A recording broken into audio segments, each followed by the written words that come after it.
Betting apps ఎంతోమంది timepass కోసం, pocket money కోసం లేదా వారి అవసరాల కోసం స్టార్ట్ చేసిన బెట్టింగ్స్ తమ ప్రాణాలు పోయే వరకు తెచ్చుకున్నారు. లైక్ ఇండోర్లో ఒక 18 ఇయర్స్ అబ్బాయి ఆన్లైన్ బెట్టింగ్లో లక్షలు కోల్పోయాక ఐఐటి హాస్టల్లో ఆత్మహత్య చేసుకున్నాడు. ముంబైలో ఒక 23 ఇయర్స్ షాప్ కీపర్ తన సంపాదన బెట్టింగ్లో కోల్పోయాక ఒక సూసైడ్ నోట్ రాసి చనిపోయాడు. అండ్ తమిళనాడులో కేవలం 3 ఇయర్స్లో 40 మంది కంటే ఎక్కువ మంది బెట్టింగ్ అడిక్షన్ వల్ల ఆత్మహత్య చేసుకున్నారు. ఈ క్రైసిస్ కేవలం వేరే స్టేట్లోనే కాదు, మన తెలంగాణ అండ్ ఆంధ్రప్రదేశ్లో కూడా చాలా ఘోరంగా జరుగుతున్నాయి. తెలంగాణ అండ్ ఆంధ్రప్రదేశ్లో జనవరి 2020లోనే బ్యాన్ చేశారు. కానీ రీసెంట్ కేసెస్ చూసుకుంటే ఖమ్మంలో అజీజుద్దీన్, నిజామాబాద్లో హరీష్ ఇంకా తన కుటుంబం, కామారెడ్డిలో సంజయ్, నంద్యాల డిస్టిక్లో మహేశ్వర్ రెడ్డి అండ్ తన వైఫ్ అండ్ చిత్తూరులో నాగరాజ్ రెడ్డి, ఇలా చెప్పుకుంటూ పోతే ఇంకా ఎన్నో పేర్లు ఉన్నాయి. వీళ్ళందరూ తమ కోసం ఇంకా తమ కుటుంబాల కోసం కష్టపడి సంపాదించిన డబ్బుని బెట్టింగ్లో కోల్పోయాక ఆత్మహత్యలు చేసుకున్నారు. ఇండియాలో వేల లక్షల మంది ఈ డేంజరస్ ట్రాప్లో పడుతున్నారు. కానీ ఇక్కడ క్వశ్చన్ ఏంటంటే, అసలు ఎప్పుడో బ్యాన్ చేసిన బెట్టింగ్ యాప్స్ ఎందుకు ఇంకా ఆడుతున్నారు? ఎందుకు ఈ బెట్టింగ్ యాప్స్ని బ్లైండ్గా నమ్ముతున్నారు? అండ్ ఎవరు వీటన్నిటికీ responsible? And the answer is మన అందరికీ బాగా తెలిసిన యూట్యూబర్స్ మరియు ఇన్ఫ్లుయెన్సర్స్. ఈ so called YouTubers fake earning proofs చూపించి బెట్టింగ్ యాప్స్ని ప్రమోట్ చేస్తారు. అండ్ ప్రమోట్ చేసినందుకు ల్యాక్స్ అండ్ క్రోర్స్లో ఎర్నింగ్ చేస్తారు. ఇది వారికి ఒక ఇన్కమ్ సోర్స్. అంతేకాని నేను ప్రమోట్ చేస్తే ఎవరికైనా ఏమైనా అవుతుందా, వాళ్ళు లాస్ అవుతారా, సస్తారా, బ్రతుకుతారా అనేది వాళ్ళకి అనవసరం. ఈరోజు మనం ఆన్లైన్ బెట్టింగ్ యొక్క రహస్యాలను, బెట్టింగ్ యాప్స్ ఎలా మన డబ్బును దోచుకుంటున్నారు, పోలీస్ కానీ గవర్నమెంట్ కానీ ఎందుకు ఇది ఆపట్లేరు, అండ్ మీరు ఈ సమస్యలో పడకుండా ఎలా ఉండాలి అనేది తెలుసుకుందాం. వీడియోని ఎండ్ వరకు చూడండి. అండ్ ఇన్ఫర్మేషన్ వాల్యుబుల్ అనిపిస్తే లైక్ చేసి ఎవరికి షేర్ చేయాలో మీకు తెలిసే ఉంటుంది, వాళ్ళకి షేర్ చేయండి. Okay, let's start the video. Betting apps. Betting apps. Betting apps. Betting app. Betting apps. Betting apps.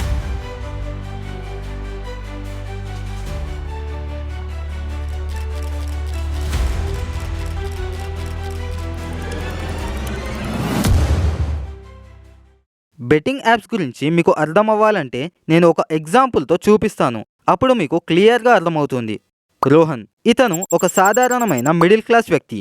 ఇతను ఒక స్టెబుల్ జాబ్తో తన జీవితం సంతోషంగా తన భార్య, 2 పిల్లలు మరియు తన తల్లిదండ్రులతో గడుపుతున్నాడు. ప్రతి నెల తన శాలరీలో కొంత డబ్బు తన పిల్లల ఎడ్యుకేషన్, ఫ్యూచర్ ఎమర్జెన్సీ మరియు తన కుటుంబం కోసం సేవ్ చేసేవాడు. ఒకరోజు అన్ఎక్స్పెక్టెడ్గా ఫైనాన్షియల్ క్రైసిస్ వస్తాయి అండ్ తనకి సడన్లీ కొంత పెద్ద అమౌంట్ అవసరం ఉంటుంది. ఎంత అవసరం అంటే తన సేవింగ్స్ కూడా సరిపోవు. ఫ్రెండ్స్ మరియు రిలేటివ్స్ దగ్గర నుండి అప్పు తీసుకుంటాడు, కానీ అది కూడా సరిపోదు. బ్యాంక్ నుంచి లోన్ తీసుకోవాలి అని ఆలోచిస్తాడు, కానీ అది స్లో ప్రాసెస్. తనకి ఇమీడియట్గా డబ్బులు కావాలి. తనకి ఏం తోచట్లేదు. సడన్లీ తను ఫాలో అయ్యే ఫేవరెట్ ఇన్ఫ్లుయెన్సర్ తన మైండ్లోకి వస్తాడు. అండ్ యూట్యూబ్లో స్క్రోల్ చేస్తుంటే తన ఫేవరెట్ యూట్యూబర్ ఒక బెట్టింగ్ యాప్ని ప్రమోట్ చేయడం చూస్తాడు. ఆ ఇన్ఫ్లుయెన్సర్ లక్షల రూపాయలు మినిట్స్లో గెలిచిన ప్రూఫ్స్ చూపించి బెట్టింగ్లో ఈజీ అండ్ ఫాస్ట్గా మనం ఎర్నింగ్ చేయొచ్చు అని చెప్తాడు. డిస్పరేషన్లో ఉన్న రోహన్ అది ట్రై చేయాలి అని డిసైడ్ అవుతాడు. స్టార్టింగ్లో మంచి ప్రాఫిట్స్లో ఉంటాడు. చిన్న అమౌంట్స్ గెలుస్తాడు. బెట్టింగ్లో సక్సెస్ అవుతున్నట్టు అనిపిస్తుంది. ఎగ్జైటెడ్గా ఇంకా ఎక్కువ ఇన్వెస్ట్ చేయడం మొదలుపెట్టాడు. మళ్ళీ గెలుస్తాడు అండ్ ప్రతి విన్తో తన స్కిల్స్ ఇంప్రూవ్ అవుతున్నాయని అనుకుంటాడు. 100ని 200, 500ని 1000 అండ్ 5000ని 10,000 చేస్తూ అమౌంట్ని పెంచుకుంటూ పోయాడు. ఒకరోజు తన సేవింగ్లో నుండి హాఫ్ మనీ ఇన్వెస్ట్ చేస్తాడు. అంతే, తను సంపాదించిన సేవింగ్స్లో హాఫ్ అమౌంట్ లాస్ అయిపోయాడు. తను షాక్ అయిపోతాడు అండ్ ఫ్రస్ట్రేటెడ్ కూడా.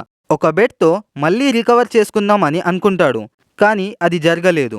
లాస్ పెరిగే కొద్దీ తన సేవింగ్స్ మొత్తం పోయింది. తొందరగా అప్పు తీసుకొని బెట్టింగ్లో రికవర్ చేయాలి అని డిసైడ్ అవుతాడు. హై ఇంట్రెస్ట్ రేట్స్తో మనీ లెండర్స్ దగ్గర నుండి అప్పు తీసుకుంటాడు అండ్ అవి కూడా బెట్టింగ్లో లాస్ అవుతాడు. అండ్ తన మంత్లీ శాలరీ కూడా ఇంట్రెస్ట్ పేమెంట్స్కి సరిపోలేదు. తన ఫ్యామిలీ తన బిహేవియర్లో చేంజెస్ని అబ్జర్వ్ చేయడం మొదలుపెట్టారు. రోహన్ అందరినీ దూరం పెట్టడం స్టార్ట్ చేస్తాడు. తనలో తాను బాధపడటం మొదలు పెడతాడు. ఇంతకుముందు తన హ్యాపీ ఫ్యామిలీని గుర్తు చేసుకుంటాడు. అండ్ ఫైనల్లీ వీటిని ఎండ్ చేయాలంటే సూసైడ్ చేసుకోవటమే దారి అని అనుకుంటాడు. అండ్ ఒక నోట్ రాసి ఆత్మహత్య చేసుకుంటాడు. తన చావుతో ఇవన్నీ ఎండ్ అవుతాయని అనుకున్నాడు, కానీ తనకు అప్పు ఇచ్చిన వారు ఇల్లు తీసుకున్నారు. తన భార్య, పిల్లలు, తల్లిదండ్రులు అందరూ రోడ్ మీదికి వచ్చారు. వీటన్నిటికీ కారణం ఒక బెట్టింగ్ యాప్. ఇది కేవలం రోహన్ స్టోరీ మాత్రమే కాదు, ఇది thousands and lakhs of people లైఫ్లో జరుగుతున్న నిజం. కానీ వీటన్నిటికీ ఇండైరెక్ట్గా ఇన్ఫ్లుయెన్సెసే కారణం. మరి ఇంత జరుగుతున్న ఈ ఇన్ఫ్లుయెన్సర్స్ ఎందుకు బెట్టింగ్ యాప్స్ని ప్రమోట్ చేస్తున్నారు? ఎందుకంటే వాళ్ళకి కావాల్సింది ఒకటే, పైసా. బెట్టింగ్ కంపెనీస్ యూట్యూబర్స్కి, ఇన్ఫ్లుయెన్సర్స్కి లాక్స్ నుండి క్రోస్ వరకు స్పాన్సర్షిప్ మనీ ఇస్తాయి. యూట్యూబర్స్ ఫేక్ ఎర్నింగ్స్ చూపించి మ్యానిపులేటెడ్ స్క్రీన్ షాట్ యూజ్ చేస్తారు. స్క్రిప్టెడ్ వీడియోస్ క్రియేట్ చేసి డబ్బు సంపాదించడం ఈజీ అని చూపించి వ్యూవర్స్లో ఎగ్జైట్మెంట్ మరియు అర్జెన్సీ పెంచడం కోసం ఈజీ మనీ కావాలంటే యాప్ డౌన్లోడ్ చేయండి అని చెప్తారు. కానీ మనం అబ్జర్వ్ చేయాల్సింది ఏంటంటే వీళ్ళు ఎప్పుడైనా లాస్ గురించి మాట్లాడారా, అడిక్షన్ గురించి మాట్లాడారా, ఇంకా చనిపోయిన వారి గురించి చెప్పారా? And the answer is no. ఇది యూట్యూబ్లో మాత్రమే కాదు, ఇన్స్టాగ్రామ్ ఇన్ఫ్లుయెన్సర్స్ మరియు టెలిగ్రామ్ ఛానల్స్లో కూడా జరుగుతుంది. ఇన్స్టాగ్రామ్ ఇన్ఫ్లుయెన్సర్స్ ఫ్లాషీ రీల్స్ పెట్టి cricket betting, colour trading, aviator గేమ్స్లో బిగ్ విన్స్ చూపించి బెట్టింగ్స్లో గెలవటానికి స్కిల్స్ కావాలి, లక్ కాదు అని బిలీవ్ చేయించడానికి ట్రై చేస్తారు. కానీ ఇదంతా స్కామ్ అని అర్థం చేసుకునే లోపే ఘోరాలు జరిగిపోతున్నాయి.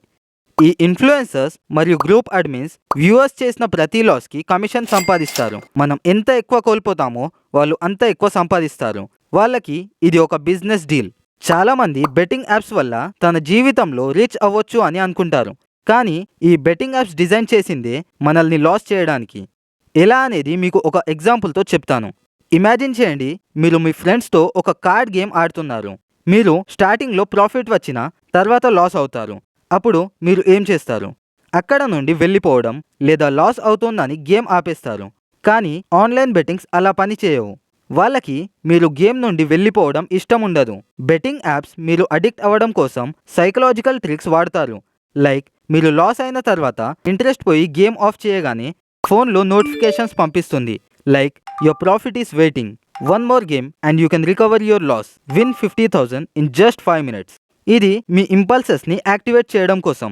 మీరు సెల్ఫ్ కంట్రోల్ పెట్టుకోకుండా యాప్ ఓపెన్ చేయడానికి ఫోర్స్ చేస్తుంది. అండ్ యాజ్ యూజువల్ ఇదే కంటిన్యూ అవుతుంది. అండ్ ఎట్ సమ్ పాయింట్ మీరు లాస్ అవుతారు. అప్పుడు మీకు కనిపించేది ఒకే ఆప్షన్, సూసైడ్. అండ్ కొందరు అనుకోవచ్చు సూసైడ్ కాకుండా కంప్లైంట్ చేయొచ్చు కదా అని. కానీ నిజం ఏంటంటే ఇది కూడా వర్క్ అవ్వదు. ఎందుకంటే యాప్ మీ లాస్కి రెస్పాన్సిబిలిటీ తీసుకోదు. అండ్ ఇన్స్టెడ్ వాళ్ళు టర్మ్స్ అండ్ కండిషన్స్ చూపిస్తారు. Play at your own risk అని ముందే చూపిస్తారు. కానీ టర్మ్స్ అండ్ కండిషన్స్ ఎవ్వరు కూడా చదవరు. ఎందుకంటే వాళ్ళు నమ్మే యూట్యూబర్స్ బెట్టింగ్ యాప్స్ని ప్రమోట్ చేస్తున్నారు కాబట్టి. అండ్ ఇప్పటికీ బెట్టింగ్ యాప్స్ మీద కేసు గెలిచిన వారు లేరు. వందల మంది లాసెస్ ఫేస్ చేశారు. కానీ ఎవ్వరు కూడా కోర్టులో డబ్బులు రికవర్ చేయలేకపోయారు. వన్స్ మీ మనీ పోయిందంటే అది ఫర్ ఎవర్ పోయినట్టే. అండ్ పోలీస్ కంప్లైంట్ చేస్తే ఇంకా లాస్ అవుతుంది. లీగల్ పేపర్ వర్క్, మనీ మరియు మీ వాల్యుయబుల్ టైం వేస్ట్ అవుతుంది. అండ్ కొందరు ఆఫీసర్స్ కేసులో హెల్ప్ చేస్తాను అని చెప్పి మీ పాకెట్ కంప్లీట్గా ఎంప్టీ చేస్తారు. ఫైనల్గా ట్రూత్ ఏంటంటే betting is not a game, ఇది ఒక ఫైనాన్షియల్ ట్రాప్. కానీ ఈ బెట్టింగ్ యాప్స్ జనాల జీవితాలు నష్టం చేస్తుంటే ఎందుకు ప్రభుత్వం యాక్షన్ తీసుకోవటం లేదు?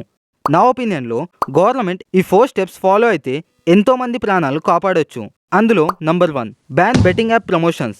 Number 2, punish misleading promotions. Number 3, creating awareness campaigns. Number 4, providing support to victims. ప్రభుత్వం వెంటనే ఈ యాక్షన్స్ తీసుకోకపోతే ఇంకా చాలా మంది బెట్టింగ్లో ప్రాణాలు కోల్పోతారు. అండ్ నా తరపున ప్రతి యూట్యూబర్స్ మరియు ఇన్ఫ్లుయెన్సర్స్ని రిక్వెస్ట్ చేస్తుంది ఒకటే, బెట్టింగ్ యాప్స్ ప్రమోట్ చేయడం ఆపాలి. ఒక రియల్ కంటెంట్ క్రియేటర్గా ఆడియన్స్ గురించి కేర్ చేస్తే ఎవ్వరూ బెట్టింగ్ యాప్స్ని ప్రమోట్ చేయరు.